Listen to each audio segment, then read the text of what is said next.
Alrighty, we have had a successful day the Museum of Play. We did. What did you think? Is your first time at the Strong Museum of Play? Well, I try not to think. I don't really know anything at all. But, no, it was good. It was a fun time. I had a good time. Yeah. It's a nice museum. There's lots of stuff to do. And the sneaking around is, of course, fantastic. You beat the stealth game. Everybody else got caught, but you beat it. You robbed the vault, and you made it away with the gold. Yeah. No, I mean, you got the high score in asteroids. I got the high score in asteroids, which I don't know if that's something to be proud of or not. I mean, on the one hand, it's probably kind of sad.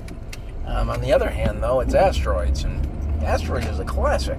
I mean, I got wrecked on it, so... Well, you know, the issue, though, again, with asteroids and how you play it, and I say this with nothing but love, but you always have your thruster on, yeah? And so you seem to think that the more that I'm moving, the safer I'm going to be. But it's actually the opposite. Yeah, you have all these objects that are moving at you, and every time you shoot them, you know, they're going to break away into new objects, smaller objects that are also moving very quickly. And so you only want to move if you're not able to shoot your way out of what's coming to you. Gotcha. Well, it was also my first time playing it on like an original arcade cabinet because, I'd never done that before. Like, we had the arcade when I was a kid, but I don't remember if they had asteroids, and if they did, it would have been on a modified cabinet where you had like a ball or a stick or something. Now, you know what sort of surprises me in a way? Is that it's really only, like a decade of difference between the original Super Mario Brothers and Super Mario 64?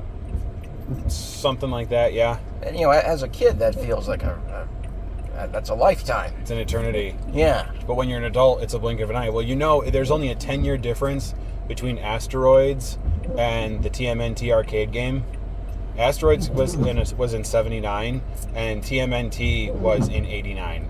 They had the dates and stuff for stuff in the arcade there, and I saw it, and I was like blown away because, you know, Asteroids is just like so basic. It's nothing, and then you have TMNT, and it was like, dude, the Turtles looks like a Super Nintendo game, and on that arcade system that came out at the end of the 80s. It's only 10 years later. That's pretty fantastic. It really shows like the tremendous amount of technological advancement that was present at the latter end or whatever half of the 20th century. It does.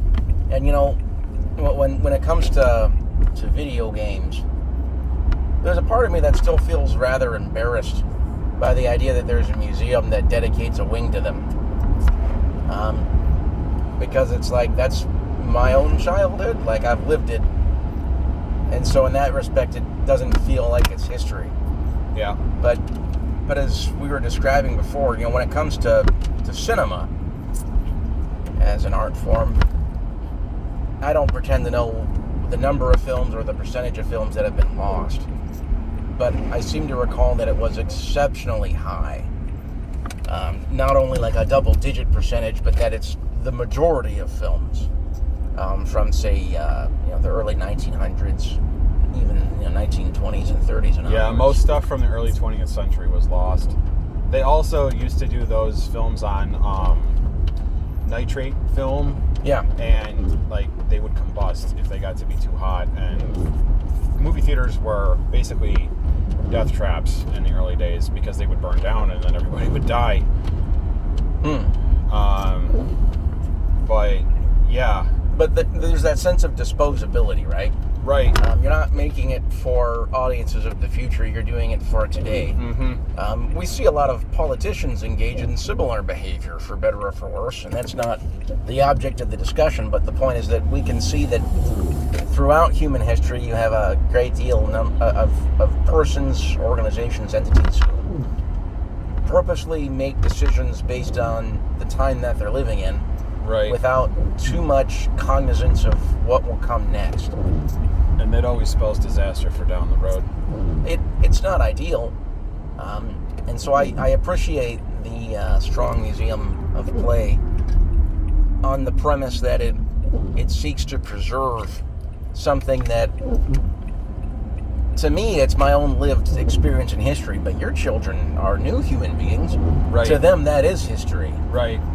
Yeah, like it felt weird to me the first time I went in there, which was years ago, and I saw like the Ninja Turtles and the Power Rangers and stuff that I played with as a kid, and there they are in a display case, and they have like the cartoons and like the advertisements and stuff from like the 80s and the early 90s, and it's like I remember that from when I was a kid. It's like this isn't like history. It's silly to have this in here, right? Because you think of history as like old stuff from like 100 years ago or 500 years ago or something. That's history, but no, that's history too. And then you realize that what you think is recent as an adult was actually like 20 or 30 years ago, and that was a long time ago. It was a lifetime ago. Relatively speaking, sure. There's going to be plenty of folks who haven't been exposed to it. We have U.S. citizens who are of voting age and can drink alcohol legally who didn't live through 9/11 and don't know what airports are like before that time. Yep, my cousin is like that. She was born in 2003, and she has no idea what life was like prior to the 9/11 attacks. Right. She has no idea of what it was like to go to the airport with your family to pick up Aunt so-and-so coming in from like Florida or California or wherever, and then going to the airport and seeing them off when they're going to be boarding the plane to go back home to Texas or wherever, and that's how it used to be. And you can't even get past the entrance anymore. It's like you can't even go in if you're not getting on a flight. Right. So I appreciate that this museum exists, right? That it attempts to preserve history, including the history that we might not identify as being worthy of preservation because of when we experienced it and how we experienced it, right? Right.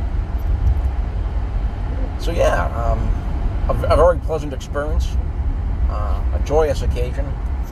There's everything that you could want, from giant Dungeons and Dragons stuff that spits out fire, and Hasbro games, and Mr. Potato Head playtimes, and pinball games, and the Berenstein Bears, a whole exhibit for them.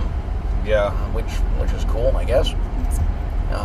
Stuff for Hasbro games. I mean, we didn't even make it into like the detective section, the pirate section, the history section. There's a detective section? Oh yeah, there's a whole section that's dedicated to detectives and noir, and like you do a mystery, you solve a mystery in it. Oh, that sounds so cool. Yeah, like it's really neat. We didn't even make it over into that wing. Like, and then there's the history section too, which does like the history of toys in it. It's got, like the toys that were donated from the lady who founded the museum and everything. I'm forgetting her name right now, but yeah, there's like a whole bunch of other sections we didn't get to. They have a section dedicated to plays. There's a section to medieval fantasy. There's a pirate section. There's a whole bunch more that we never made it to, that they have, that is just like, it's totally awesome. And that sounds like a lot of fun. Yeah.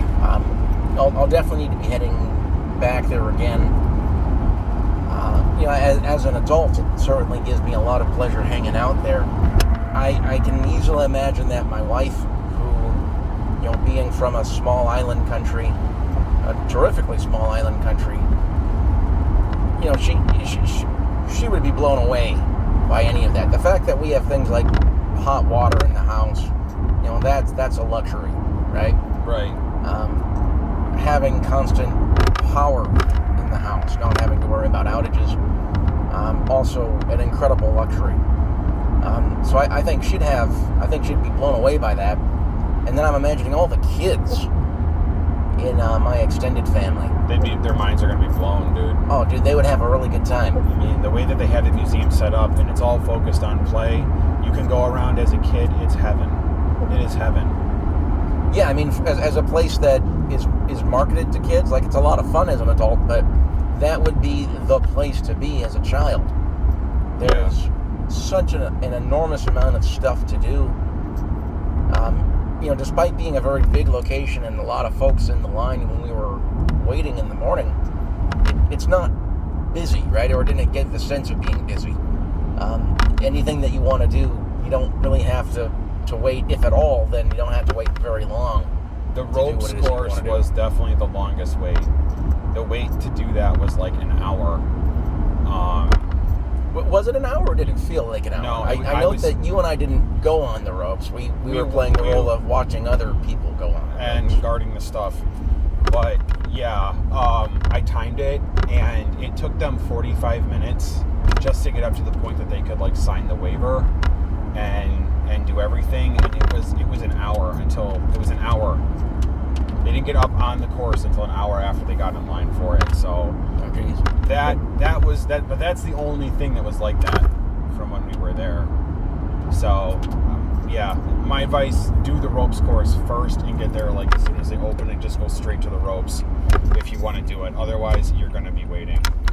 Because like that's time that we spent that could have been spent going and exploring the other sections, like the detective section, which yeah, I guess exists. That's actually my favorite part of the museum. But I'm also a noir, aficionado, I guess you could say. Whatever. I like noir. Noir is a great genre. Double Indemnity is one of my favorite films.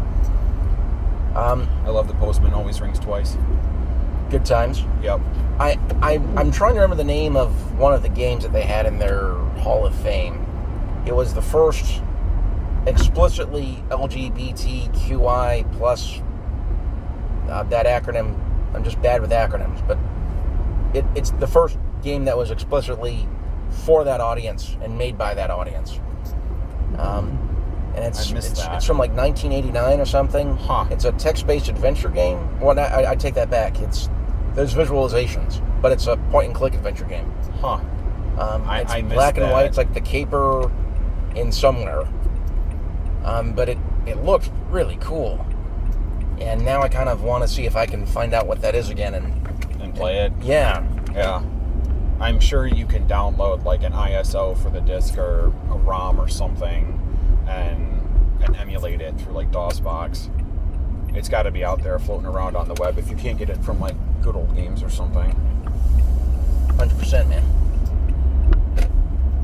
Of course, we also played Pong on that gigantic. Yeah, I won a rematch. Set. I was being sabotaged. I could have done better. I mean, I hear what you're saying. I won't admit my failures. The people that left before us gave me a commanding lead, and I totally blew it. So I think it's a net positive for the whole of human society when your son takes the dial and makes you lose. It so I can't move it. Yeah, and that strikes me as a good thing. That has always been very beneficial to me personally, as the winner of Pong. So that it gets my approval. Yeah. So, anyways, it was awesome. Good Good times. Fist bump. High five. And then elbow. Rock and roll, my dude. Rock and roll. And I'll catch you later, alligator. Yeah. Catch you on the next one. Rockin'. All right. See ya. All right, dude.